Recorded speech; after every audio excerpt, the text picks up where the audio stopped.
सर्वेभ्यः सुप्रभातम्। छात्रों, आज सेवसी पाठ को सेवसी में पहला, तीसरा और 10वां चैप्टर जो है वो परीक्षा के लिए नहीं है, उसे ज्ञानवर्धन के लिए। तो सबसे पहले आपका पाठ्यक्रम सिलेबस के अनुसार पूरा करना उचित है, इसलिए दूसरा पाठ को पढ़ाइए और उसके बाद आप चतुर्थ पाठ को पढ़ाएंगे। तीसरा पाठ परीक्षा में उसका तो सब क्वेश्चन नहीं आया, तो आप इस चैप्टर में देखो चतुर्था पाठ। चतुर्था पाठ में दो वर्ड है, चतुर्था और पाठ। चतुर्था शब्द संख्या हो गया, संख्या। और संख्या क्या होता है? संख्या इक्वल टू विशेषण। और पाठ क्या हो गया? विशेष। तो चतुर्था पाठ, चौथा पाठ। चतुर्था विशेषण और पाठ विशेष। कल्पतरु। कल्पतरु इच्छित फल देने वाले वृक्ष को कल्पतरु कहते हैं। कल्पतरु के बारे में बताया गया है, वह स्वरूप में होने वाला वृक्ष है, लेकिन ऐसा मन ग्रंथ बात है, जो वृक्ष आपको फल दे, वायु दे, लकड़ी दे, नल इत्यादि दे, वह आपको कल्प वृक्ष के समान ही माना जाता है। तो इस पाठ को देखो, अस्ति हिमबा नाम सर्वरत्न भूमि नागेंद्र।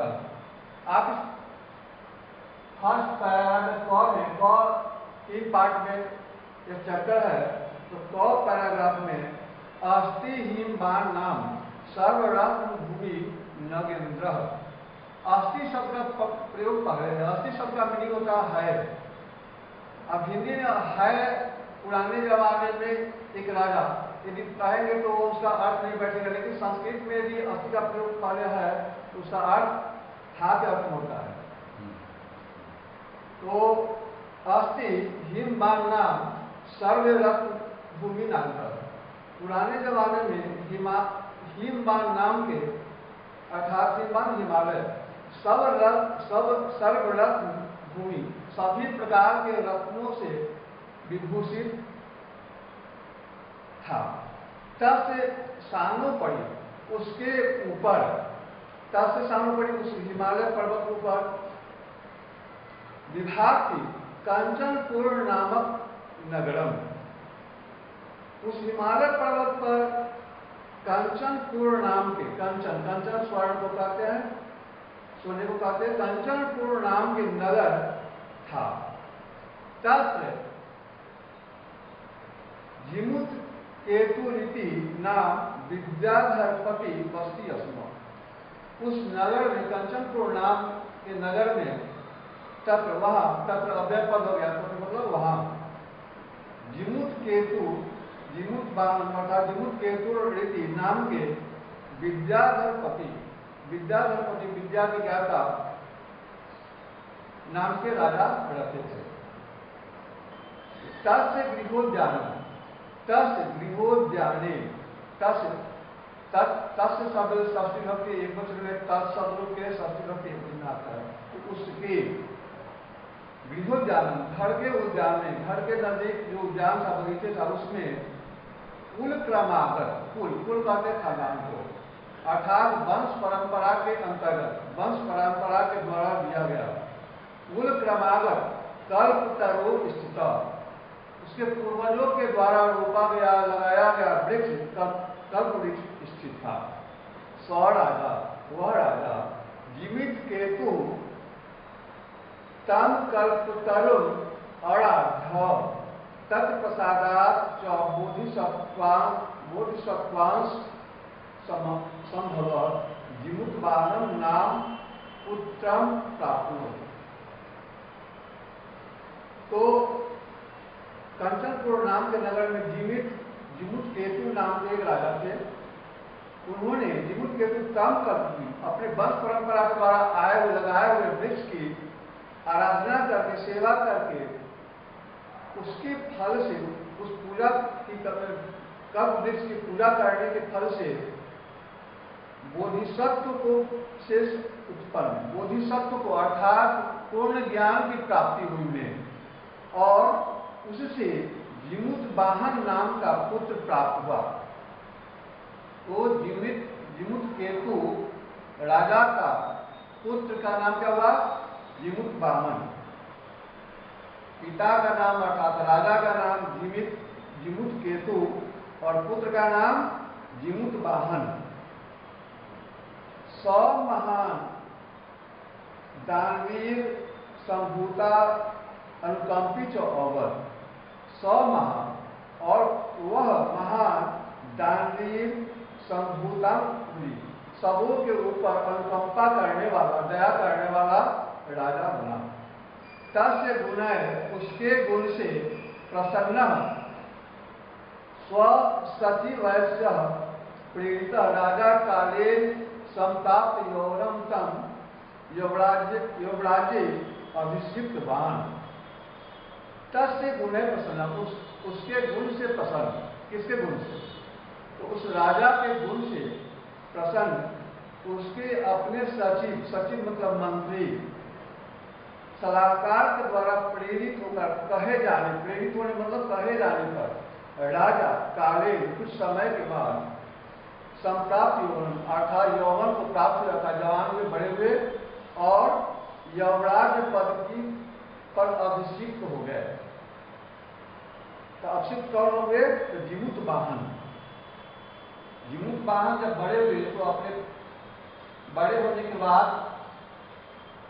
वो राज पद पर राजाभिषेक उनको किया गया। युवराज्य स्थित जिमुतवाहन, युवराज पद पर स्थित होकर वह जिमुतवाहन कदाचित हितैषी पितृमंत्री उत्तवाहन। युवराज पद पर बैठने के बाद जिमुतवाहन कदाचित कुछ समय के बाद हितैषी अपने हितकारियों के द्वारा हितैषी पितृमंत्री उत्तवाहन पिता के मंत्रियों को कहा, युवराज हे युवराज योग्यम सर्व कामदम। अर्थात उसके पिता के मंत्री अपने युवराज को कहते हैं, हे युवराज योग्यम सर्व कामदम उचित अर्थात सब तरह की कामनाओं को पूर्ण करने वाला, सर्व कामदम कल्प करूँ, सभी कामनाओं को पूर्ण करने वाला एक कल्प करूँ। तवोद्याने स्थित तुम्हारे उद्यान में स्थित है। सदा पूजा और उसकी आप पूजा करें। अस्मिन अनुकूले स्थिति इस अनुकूल स्थिति में शत्रु अपि न अस्मान बाधितुम शक्यनाथ इति। इस कल्प तरु की पूजा करने से शत्रु जो अपि इसमें पूर्वरूप संधि होती है।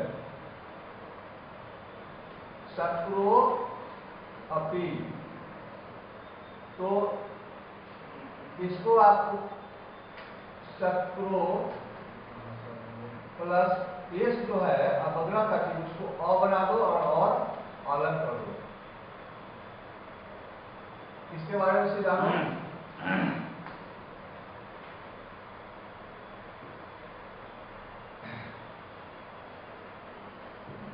तो देखो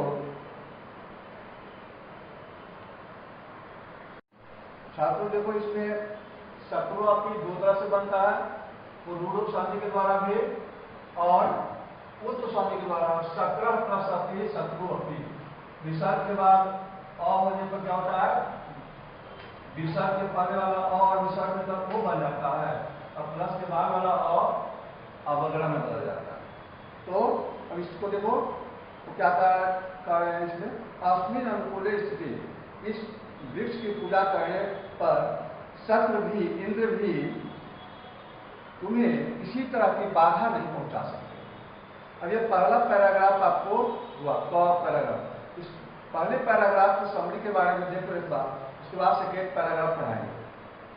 तो हिमालय, पुराने जमाने में हिमालय पर एक कंचनपुर नाम का नगर था। उस नगर में जिमितकेतु नाम के एक राजा राज्य करते थे और वह बहुत ही दयालु थे, अपनी प्रजा को हमेशा कल्याण करने की चेष्टा में रहते थे और कल्याण करते थे। उनके मंत्री उन्हें एक बार सलाह दिए, जो आपके पूर्वजों के द्वारा एक आपके बगीचे में कल्प वृक्ष है उसकी पूजा करें, जिससे मनोरथ पूर्ण होगी। तो उस कल्प वृक्ष की पूजा जीवित केतु करते हैं और उस कल्प वृक्ष की पूजा के फलस्वरूप उन्हें जीवित वाहन नाम का पुत्र प्राप्त होता है, जो बहुत ही ज्ञानवान संस्कारी होता है। और वह जीवित वाहन जब कुछ समय के बाद बड़ा होता है तो युवराज पद बनता है, युवराज कुर्सी बैठता है अर्थात युवराज बनता है। और युवराज बनने के बाद वह अपनी पिता के मंत्रियों के द्वारा बताए हुए पुनः उस वृक्ष की पूजा की बात करता है, जो इस वृक्ष की पूजा करने पर मनोरथ पूर्ण होती है और आपका सकुशल राज्य चलता है, किसी तरह की दिक्कत नहीं होती है, निर्धनता कभी आपके राज्य में नहीं आएगी, नहीं, चारों तरफ खुशहाली होगा। अब छात्रों देखो सेकेंड हम आपको पैराग्राफ पढ़ाते हैं, जिसका नाम है ख। ख में देखो आकर्ण्यता से जीवित वाहन और अचिंत्य आकर्ण्यता उसे देखकर यह सुनकर जीवित वाहन मन ही मन सोचा, अहोवत इस वृक्ष के बारे में, अहोवत ईदृशम अमर पादपम, ऐसा अमर पादप अर्थात कल्प वृक्ष जो कभी खत्म होने वाला वृक्ष नहीं हो। अमर पादप, उसे अमर मतलब न मरने वाला, पादप मतलब वृक्ष, तो हमेशा हरा भरा रहने वाला वृक्ष प्राप्यामि पूर्वय अस्माकम तादृशं फलम किमपि नासिदति किंतु केवलम कैश्चिदेव देवय विपन्नय। अब देखिए, अपने पूर्वजों के द्वारा यह अमर पादप अर्थात कल्प वृक्ष को प्राप्त करके पूर्वय पुरुषय पहले के द्वारा पूर्वज उनके ऐसे फल को प्राप्त करते थे, उस अर्थात उस वृक्ष की पूजा करके उनके पूर्वज हमेशा कल्याणकारी फल प्राप्त करते थे। किंतु केवलम कृपण्य है, क्या केवल कंजूस राजाओं के द्वारा, अपने कंजूस पूर्वजों के द्वारा कसिद अपनी अर्थता सिर्फ अर्थोपार्जन किए, धन की प्राप्ति किए, अर्थात हमारे पूर्वज केवल उस कल्प वृक्ष की पूजा करके धन ही प्राप्त किए। यह किसके मन में होता है? तो जीवित वाहन के मन में होता है, युवराज के मन में होता है। तद अहम अस्मात् मनोरथ अभिष्टम साधयामि इति, मैं इससे विशेष मनोरथ सिद्ध करना चाहता हूँ इति, ऐसा सोचता है। एवं आलोक्य, ऐसा सोचकर आलोक कर देकर स पितुर एकांतम आगच्छत, पितुर अंतिकम पिता के पास, अंतिकम मतलब पिता, अंतिकम मतलब पास, पितुर अंतिकम पिता के पास आगच्छत आया,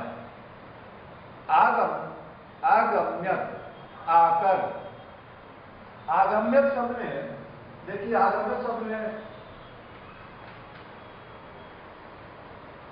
आ उपचार हो गया, गम धातु हो गया और कत प्रत्यय हो गया। आगम्यत आकर, उपसर्ग धातु कत प्रत्यय, आकर आगम्य,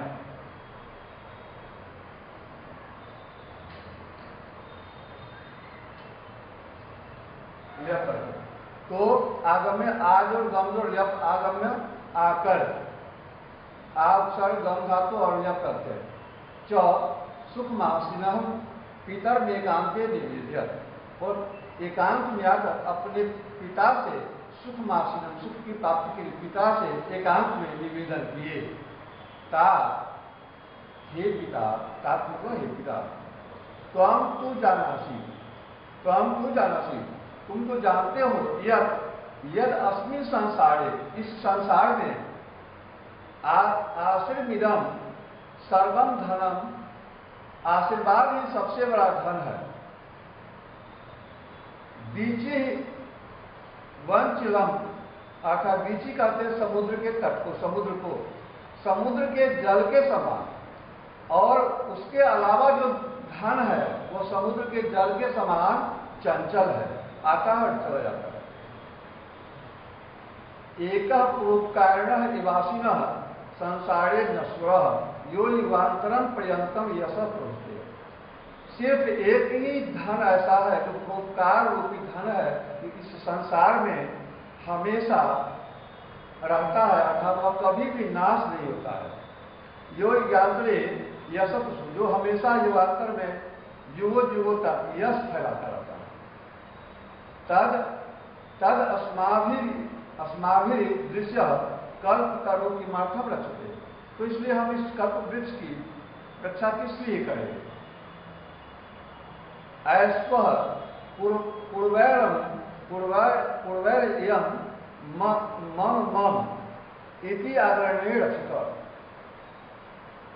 हमारे पूर्वज, ये मेरी वृक्ष है, मेरी वृक्ष है, मैं अपने वृक्ष, उस पर अधिकार की बात करते हैं, मैं सिर्फ इसी वृक्ष की पूजा करूंगा, ये इस पर मेरा है अधिकार, दूसरा कोई नहीं करेगा, ऐसा कहने वाले, आग्रह करने वाले ऐसा क्यों करते थे।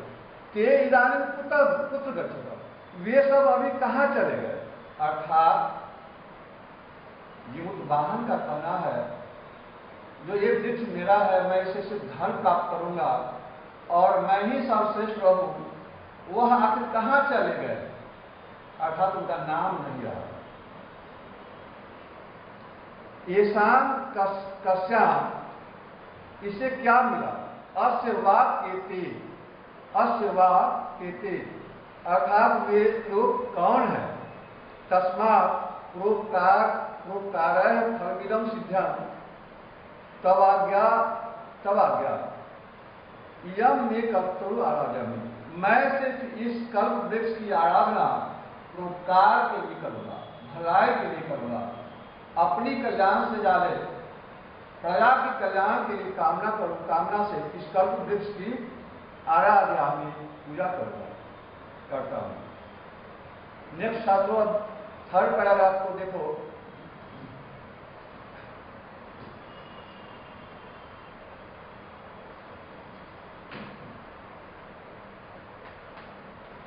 अब छात्रों सेकेंड पैराग्राफ का समरी एक बार देख लो। फर्स्ट पैराग्राफ से इस समरी को जोड़ते हुए उस कल्प वृक्ष की पूजा करने के उपरांत इंद्र भी किसी प्रकार की बाधा नहीं पहुंचा सकते, ऐसा प्रथम पैराग्राफ में बताया गया है। तो इस चीज को जानते हुए उस कल्प वृक्ष की आराधना के उपरांत हम उनके पूर्वज क्या क्या सुख प्राप्त किए, इस चीज को दिखाते हैं।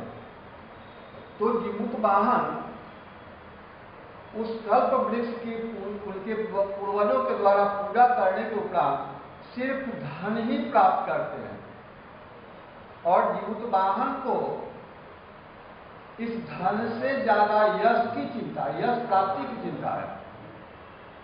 तो जीमूत वाहन अपने पिता से एकांत में जाकर कहते हैं, ये पिता, इस धन जो है, इस कल्प वृक्ष से प्राप्त किया गया धन, तो यह चंचल, सागर की लहरों की तरह चंचल है, ये तो आता और चला जाता है, नश्वर है। इसलिए मैं इसकी पूजा सिर्फ परोपकार के लिए करना चाहता हूँ, और मैं परोपकार के लिए ही इसका पूजा करूंगा, क्योंकि धन प्राप्त करने वाले का नाम अभी नहीं है, उनका नाम तो खत्म हो गया। इसलिए मैं इसका परोपकार करके प्रजा की भलाई के लिए ही करूंगा। तीसरा पैराग्राफ, तत्र पिता अथ पिता तथा इति अभ्य अनुगत तथा जीवितवाहन कल्पतरु उपगम्य उवाच। तो उसके पिता जीवित केतु कहे, ठीक है तो ऐसा ही करो।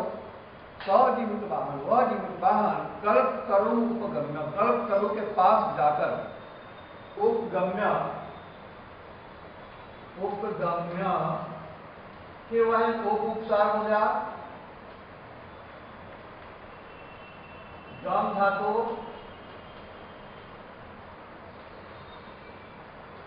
और यह अंत में होगा। आप ल्यप प्रत्यय समझोगे, यह इसका तो ल्यप और ल्यप इसका तो यह। उपगम्य पास जाकर उवाच कहा, देव होया तुम्हारे द्वारा अस्मत् पूर्वेशा हमारे पूर्वजों का अभिष्टा कामना पूरी कर, अर्थात हे वृक्ष आपके द्वारा हमारे पूर्वजों के लिए अभिष्ट कामना पूरा किया गया। तन्न मेकम कामम पुर्य, तो मेरा एक काम भी पूरा करे। तन्न मेकम, तन्न मेकम एक संधि है, तन्न मेकम